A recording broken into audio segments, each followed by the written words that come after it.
very warm welcome to all of you to Discovery Ride with Rafa Aslam. और I am still in Chakwal, क्योंकि चकवाल में इतनी खूबसूरत जगह हैं, तो ऐसा मुमकिन नहीं कि मैं चकवाल आऊँ और सिर्फ एक दो जगह आपको दिखा के चली जाऊँ. So I thought I am gonna show you some more places, क्योंकि यहाँ पे बहुत सारी हिडन जगह हैं जो कि अभी तक बहुत से लोगों को नहीं पता. अच्छा, अगर हिस्ट्री के हवाले से थोड़ी सी बात की जाए ना, तो जो चकवाल शहर है, ये पूरा जो इलाका है तकरीबन 5000 साल से भी ज़्यादा पुराना है. इससे आप आइडिया करें कि आर्कियोलॉजी के लिए शहर कितना इम्पॉर्टेंट होगा. और if you know, let me tell you one thing, कि यहाँ पे बेसिकली बहुत सारे फॉसिल्स मिले हैं. इनफैक्ट डायनासोर्स के भी कहा जाता है कि यहाँ पे फॉसिल्स मिले हैं जिनको स्टोर किया गया है यहाँ पे कलरकहाट म्यूज़ियम है वहाँ पे.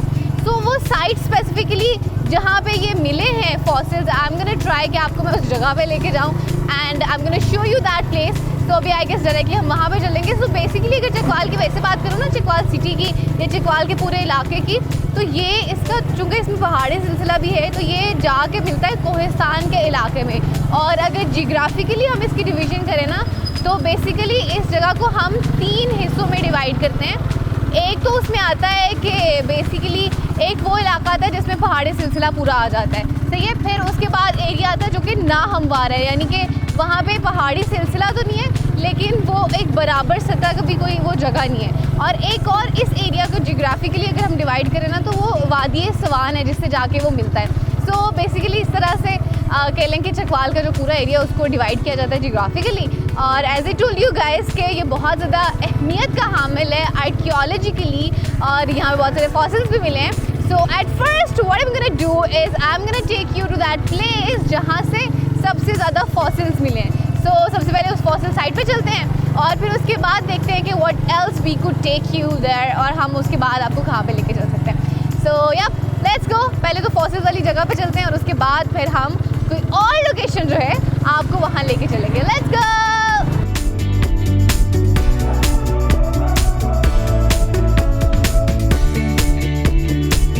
चुआ सैदन शाह रोड पर मौजूद तारीखी गांव ढोक बन अमीर खातून है. चकवाल शहर और चुआ सैदन शाह यानी दोनों रास्तों से इस गांव में पहुंचा जा सकता है.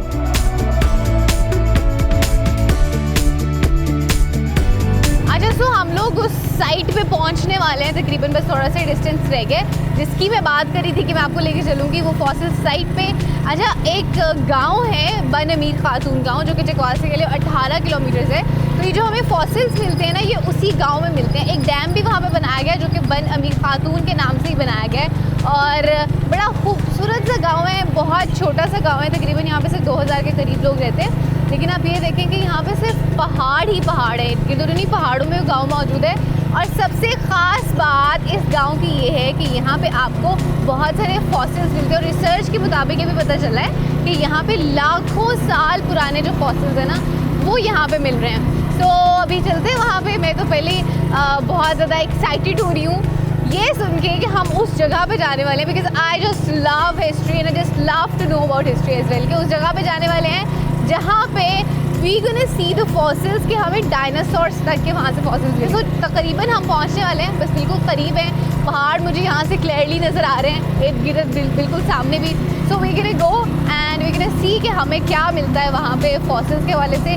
थोड़ा सा आपको डैम भी कोशिश करूँगी कि दिखाऊँ जो कि यहाँ पे बनाया गया, और उसके अलावा जो फॉसिल्स की स्पेसिफिक साइट है जहाँ से हमें चीज़ें मिली हैं आपको मैं वो भी दिखाऊँगी. Let's go.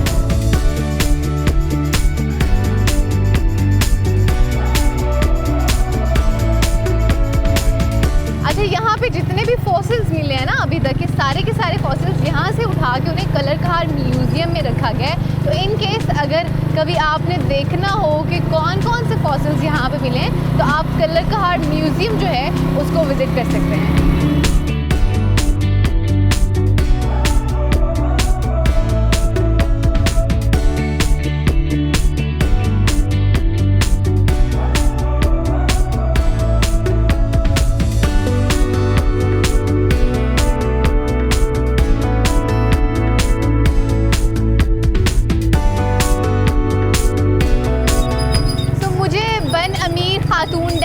बोर्ड भी नज़र आ गया है. सो ये बड़ी अच्छी चीज़ है. एक साइन बोर्ड लगा हुआ है कि आपकी सहूलत के लिए, कि अगर आप जा रहे हैं आपको आइडिया हो जाएगा क्लियरली.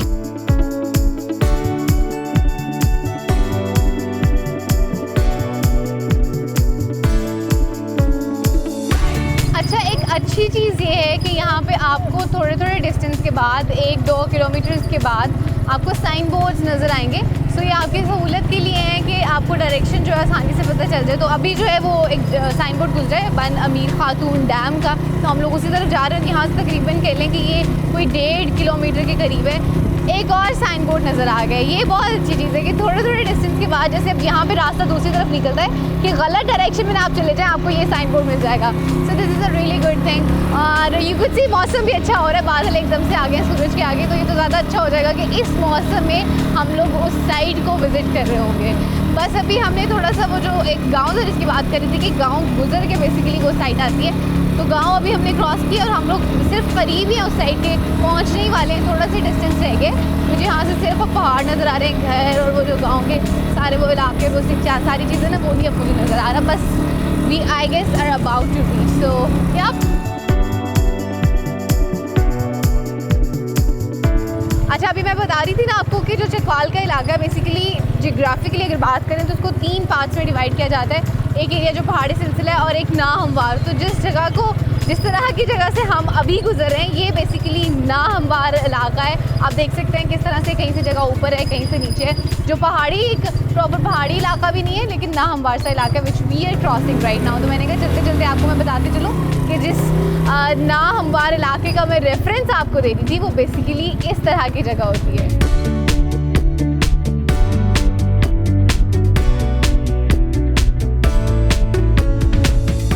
फाइनली हम लोग अपनी जो फॉसिल साइट है वहाँ पे पहुँच चुके हैं। और ये जो इलाका है ये तकरीबन 1 करोड़ साल से भी ज़्यादा पुराना इलाका है। This is according to the research कि आप ये देखिए कि कितनी पुरानी जगह है ये। लेकिन हम लोग तकरीबन पहुँच के अभी देखते हैं कि यहाँ पे हमें देखने को क्या मिलता है।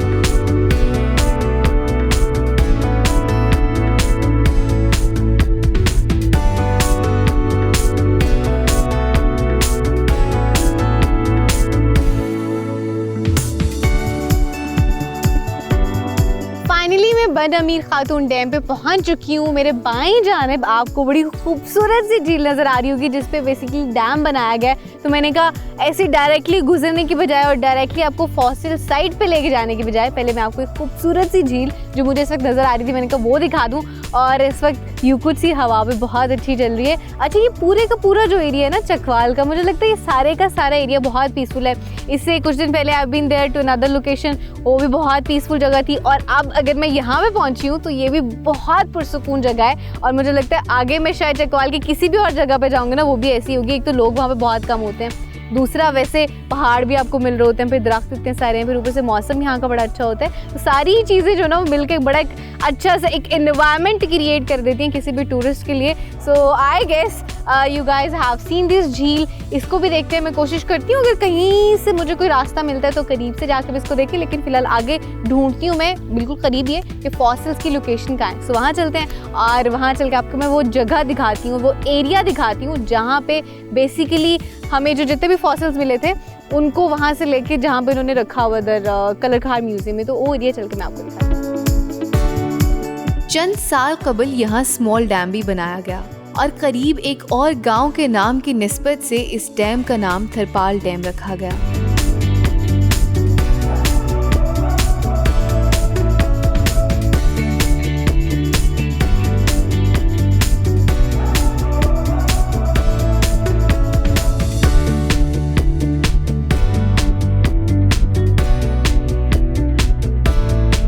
डैम का मकसद इस इलाके के किसानों को ज़रूरत पड़ने पर ज़राअत के लिए पानी मुहैया करना है।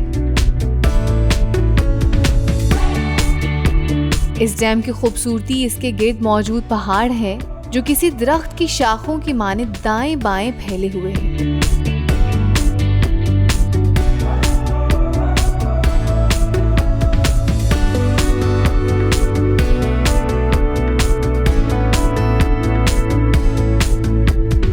शहर से तकरीबन 30 किलोमीटर के फासले पर मौजूद ये पुरफ़िज़ा और इंतहाई खूबसूरत मुकाम है। ये सियाहों के लिए किसी जन्नत से कम महसूस नहीं होता।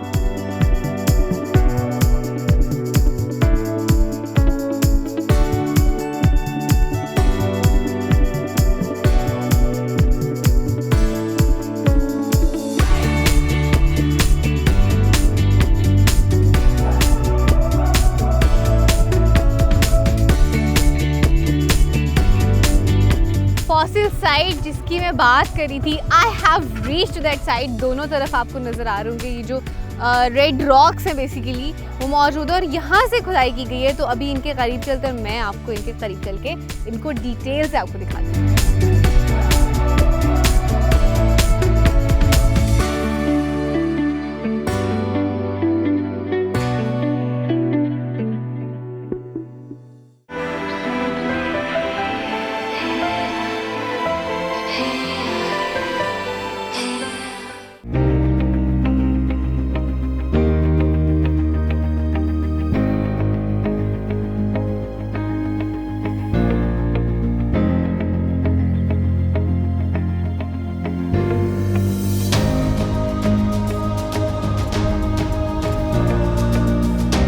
फॉसिल साइट जिसकी मैं बात करी थी, I have reached to that site. दोनों तरफ आपको नज़र आ रहे होंगे ये जो रेड रॉक्स हैं बेसिकली वो मौजूद है और यहाँ से खुदाई की गई है। तो अभी इनके करीब चलकर मैं आपको इनके करीब चल के इनको डिटेल से आपको दिखाती हूँ।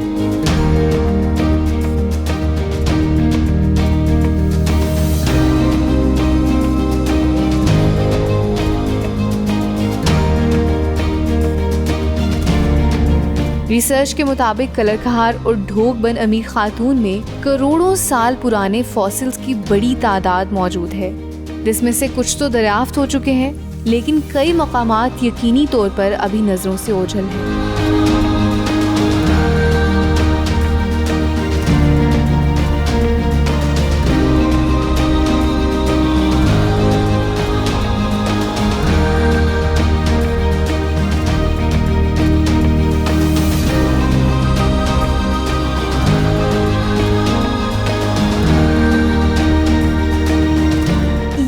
स्पेसिफिक साइट है जहाँ से जो पुराने जितने भी फॉसिल्स हैं ना, ख़ास तौर पे डायनासोर के फॉसिल्स वो मिले हैं। और ये जितने भी फॉसिल्स हैं ना बेसिकली अभी उन्हें कलरकहार का जो म्यूज़ियम है वहाँ पे रखवा दिया गया है। और ये भी कहा जाता है कि जो फॉसिल्स हैं तकरीबन 2 करोड़ साल पुराने हैं, जिस बात की तस्दीक भी हो चुकी है। So definitely you could see those fossils in Kallar Kahar museum as well. और ये जो आपको मिट्टी नज़र आ रही है ना बेसिकली पहाड़ों की लाल रंग की मिट्टी है और इनको मुकामी ज़ुबान में बेसिकली इन पहाड़ों को लाल पहाड़ियाँ भी कहा जाता है क्योंकि इनकी जो मिट्टी का रंग है वो सुर्ख है।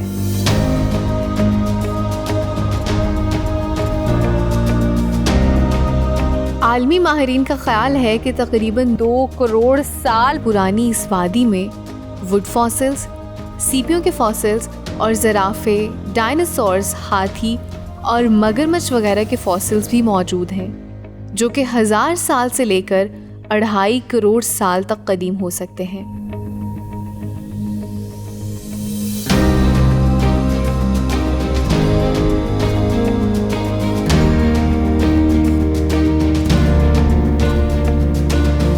ढोक बन अमीर खातून से हाथी, गेंडे और ज़राफ़े वगैरह के फॉसिल्स दरियाफ्त किए गए हैं, जो कि तकरीबन 32 मिलियन साल पुराने थे।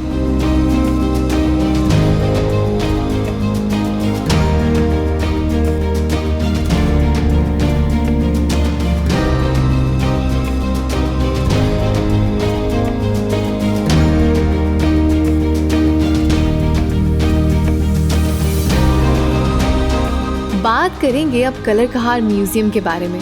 अगरचे ये साइज में बहुत बड़ा नहीं है, लेकिन इसके मजमूए में अशिया की एक वसी सफ़ है जो इस खित्ते की तारीख और सकाफत पर रोशनी डालती है। रिजॉर्ट के करीब इस्लामाबाद से तकरीबन 125 किलोमीटर के फासले पर वाक़ है। इसमें 3 गैलरियाँ हैं, जिसमें से पहली वादी सिंध और गंधारा तहजीबों के लिए वक्फ है।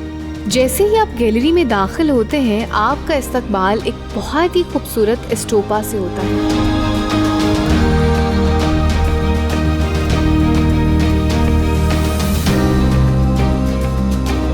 शेल्फ पर मेहरगढ़ और वादी सिंध की तहजीब से मुतल्लक मिट्टी के बर्तन आवेज़ा हैं। सबसे ज़्यादा दिलचस्प अशिया जानवरों के छोटे मिट्टी के खिलौने हैं।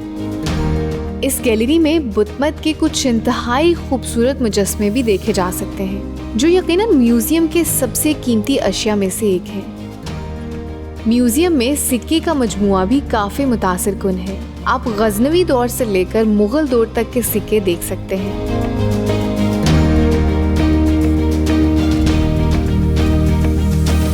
इस गैलरी में कुछ इंतहाई खूबसूरत से नक्शो निगार वाले दरवाजे भी हैं जो पंजाब की एक पुरानी रवायत है।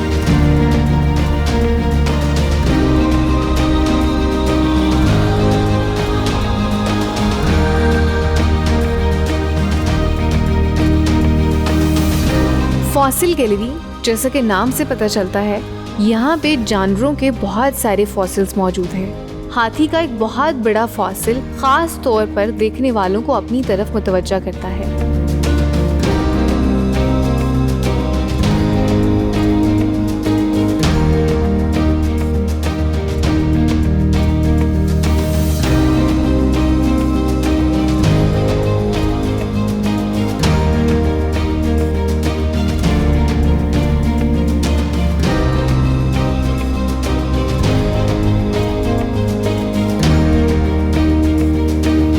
तीसरी गैलरी को मुतफर्रक करार दिया गया है।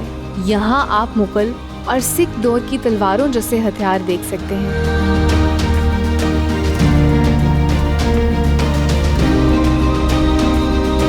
रोजाना इस्तेमाल के धाती बर्तन भी इस गैलरी का हिस्सा हैं। रोजमर्रा इस्तेमाल की दीगर अशिया और मौसीकी के कुछ आलात भी नुमाइश में रखे गए हैं।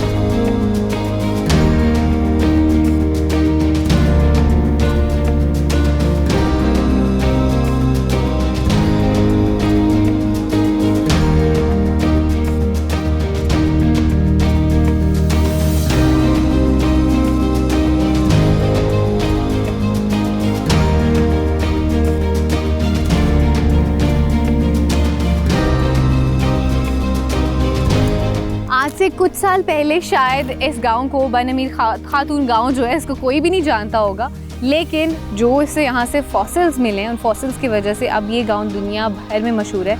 और अगर अभी भी आप इसको यहाँ पे आके विज़िट करते हैं, वैसे भी देखते हैं, तो आपको अंदाज़ा होगा कि यहाँ से अभी भी ऐसा लगता है कि बहुत से जो नवाज़ात हैं ना शायद इसमें कहीं छुपी हो, दफन हो। तो अगर इन पे रिसर्च की जाए ना तो शायद बहुत सारी चीज़ें ऐसे मिलेंगी जो पाकिस्तान को इंटरनेशनल लेवल पे एक नई शक्ल देने में शायद बड़ी करामत साबित होंगी।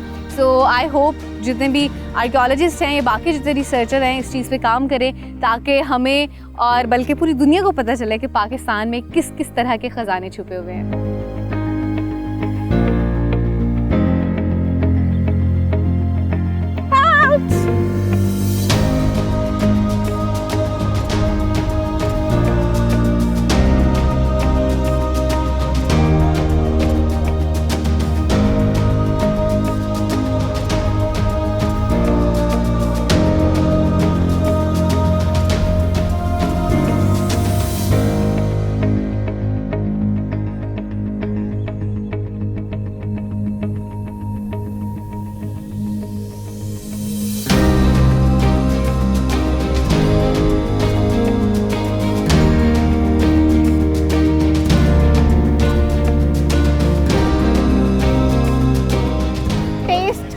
पहले मैं खरीदूंगी लाजमी, लेकिन मैं पहले एक्चुअली टेस्ट करूंगी।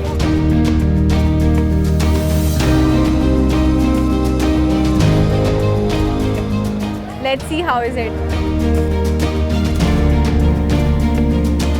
बहुत क्रिस्पी और बहुत मुनासिब, मीठा जितना होना चाहिए उतना है। बहुत मज़े किया।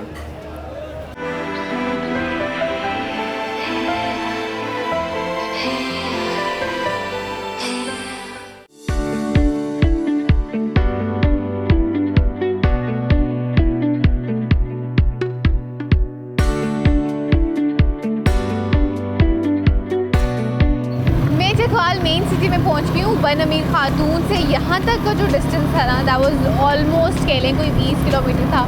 तो चूँकि चकवाल की रेवड़ी बहुत मशहूर है और वैसे तो और भी बहुत सारी चीज़ें चकवाल की मशहूर है, लेकिन रेवड़ी ख़ास तौर पे मशहूर है, तो मैंने कहा उसको तो मैं टेस्ट करके लाजमी जाऊँगी। तो अभी आई am gonna go towards city में चलते हैं और रेवड़ी वाली कोई एक प्रॉपर जो एक बाज़ार है उसको ढूंढते हैं। वहाँ चल के आपको भी मैं बताती हूँ कि वाकई जो बात मशहूर है चकवाल की कि यहाँ की रेवड़ी बहुत मज़े की होती है, या वाकई इतनी मज़े की होती है।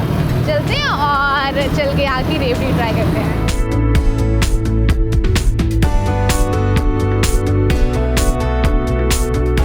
चकवाल पाकिस्तान के सूबा पंजाब में वाक़ एक ऐसा ज़िला है जिसकी तारीख में हज़ारों साल पहले का तज़करा मिलता है। एक रवायत के मुताबिक ये शहर 5000 साल पुराना है।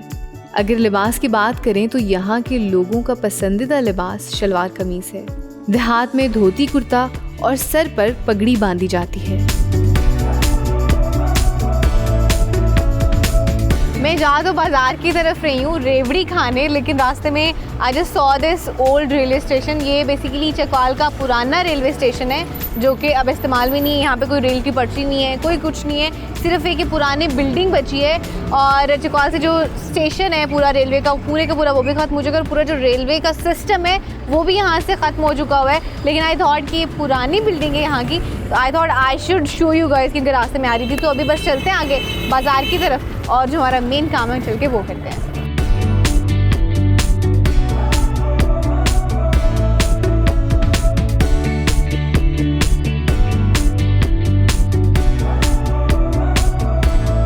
अच्छा, मैं मार्केट के अंदर आ चुकी हूँ और जिस बाज़ार में मैं अभी मौजूद हूँ बेसिकली ये छप्पड़ बाज़ार कहलाता है और इसकी स्पेसिफिक एक शॉप है पहलवान की रेवड़ी, वो बड़ी मशहूर है।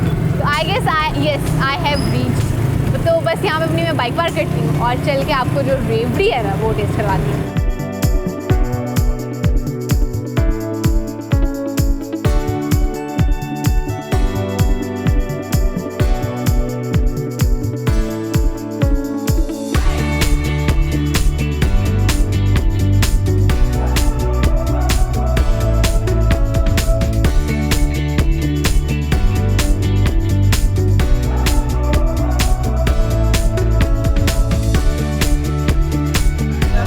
पहुंच गई हूँ चकवाल की सबसे मशहूर रेवड़ी की शॉप है विच इज़ एक्चुअली पहलवान रेवड़ी। तो अभी चल के टेस्ट करते हैं और देखते हैं कि कैसी है।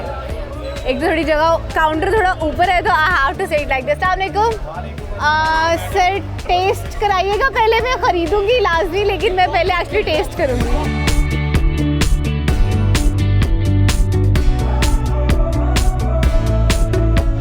Let's see how is it.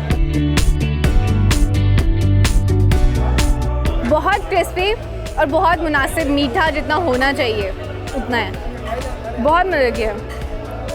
ये तो बहुत सारी मैं एक टाइम में बहुत सारी एक साथ खा सकती हूँ। इसकी प्राइस क्या है? 400 की किलो। अच्छा, 400 रुपये किलो है और बहुत मुनासिब है। मतलब मुझे वैसे इतना आइडिया तो नहीं, लेकिन what I know is like कि नॉर्मली जो ड्राई फ्रूट्स इस तरह की चीज़ों में जो आती हैं ना वो चीज़ें महंगी होती हैं। यू गाइस कुड टेल, आपके इलाकों में अगर रेवड़ी मिलती है चकवाल की तो खैर फेमस ही है, तो वो कितने की किलो मिलती है? क्योंकि यहाँ से तो 400 की किलो मिल रही है, तो मैं तो डेफिनेटली लेके जाऊँगी और किलो नहीं ज़्यादा लेके जाऊँगी। और अभी थोड़ी सी मैं इनसे और लेती हूँ टेस्ट करने के लिए, उसके बाद पैक भी कराती हूँ। सही है? अच्छा, 1 किलो पैक करते हैं।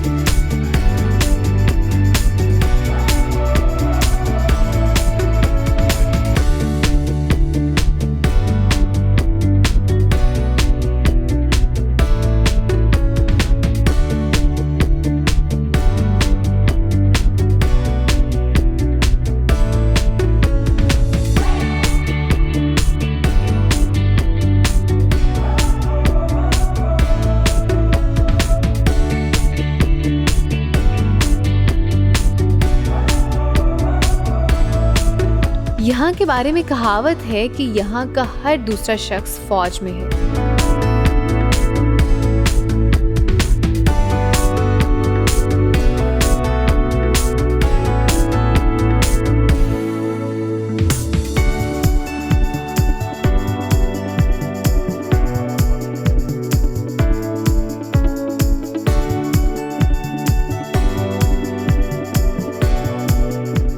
ऑलराइट, सो मैं पहुंच चुकी हूँ कटास राज। पहुंचते पहुंचते रात हो गई, बल्कि शाम में कहने वाली थी। एक्चुअली वहीं से हम लोग लेट निकले थे।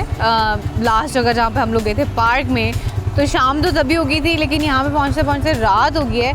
और तकरीबन अगर मैं वैसे डिस्टेंस के वाले से बात करूँ ना, तो ये बनता है कोई कह लेंगे 38 से 40 या 35 से 40 किलोमीटर जो है ना इसका डिस्टेंस बनता है। तो अभी तो मुझे लग रही है बहुत भूख। पहला काम जो मैं करने वाली हूँ वो ये है कि मैं जाके खाना खाऊंगी और उसके बाद I am going to show you definitely Katas राज।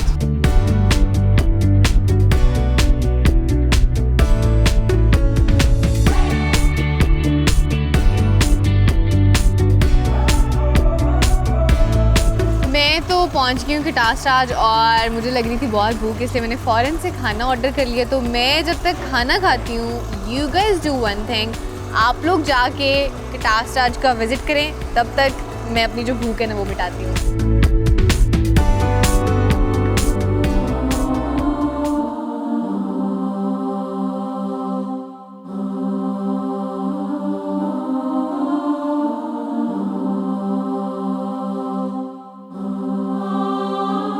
कहते हैं इंसान की तारीख की जानिब सफ़र से हमेशा इल्म व आगाही के चश्मे फूटते हैं, मगर मेरा सफ़र एक ऐसे चश्मे की जानिब था जो सदियों पहले फूटा।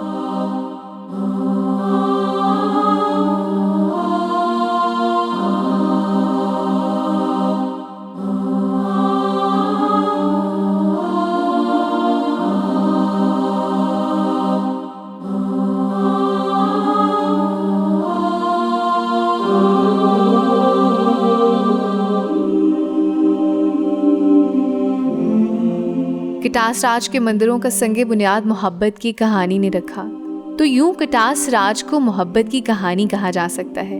एक ऐसी मोहब्बत जो कई ज़मानों का सफ़र तय कर दी, अकीदत में बदल गई।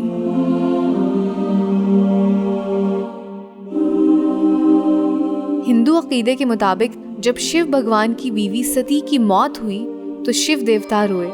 उनके रोने से जो आंसू गिरे उससे 2 चश्मे फूटे। उनमें से एक राजस्थान के करीब मौजूद है और दूसरा ये कटास राज।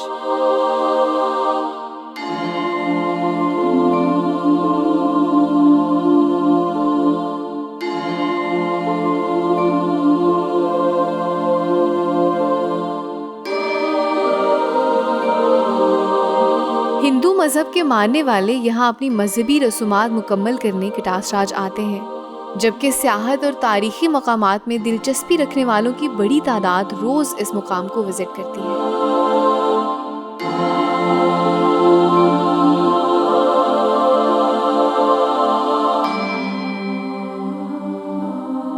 श्री कटास राज के मंदिरों की एक खास बात ये भी है कि तालाब के गिर्द या करीब ही एक मरकजी मंदिर और दीगर इबादत खाने 2-2 जोड़ों की शक्ल में बनाए गए हैं।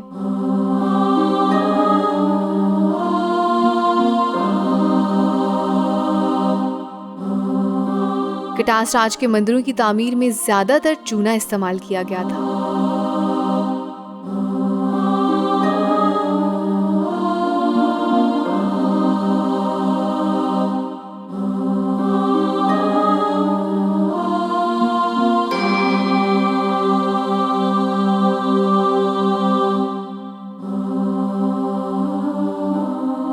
कटास राज की अपने मखसूस तर्ज तामीर और गुंबद वाली बारादरी दीगर मंदिरों के मुकाबले में कई सदियों बाद तामीर की गई थी, इसलिए इस बारादरी की हालत दीगर मंदिरों के मुकाबले में बहुत अच्छी है।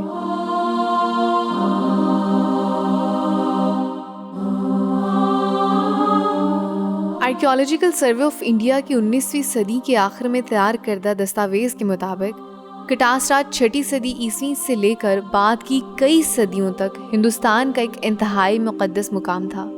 तारीखी शवाहिद मौजूद हैं कि कटास राज उन कदीम हिंदू मंदिरों में से एक है जहां पहली मर्तबा शिवलिंग की पूजा शुरू की गई थी।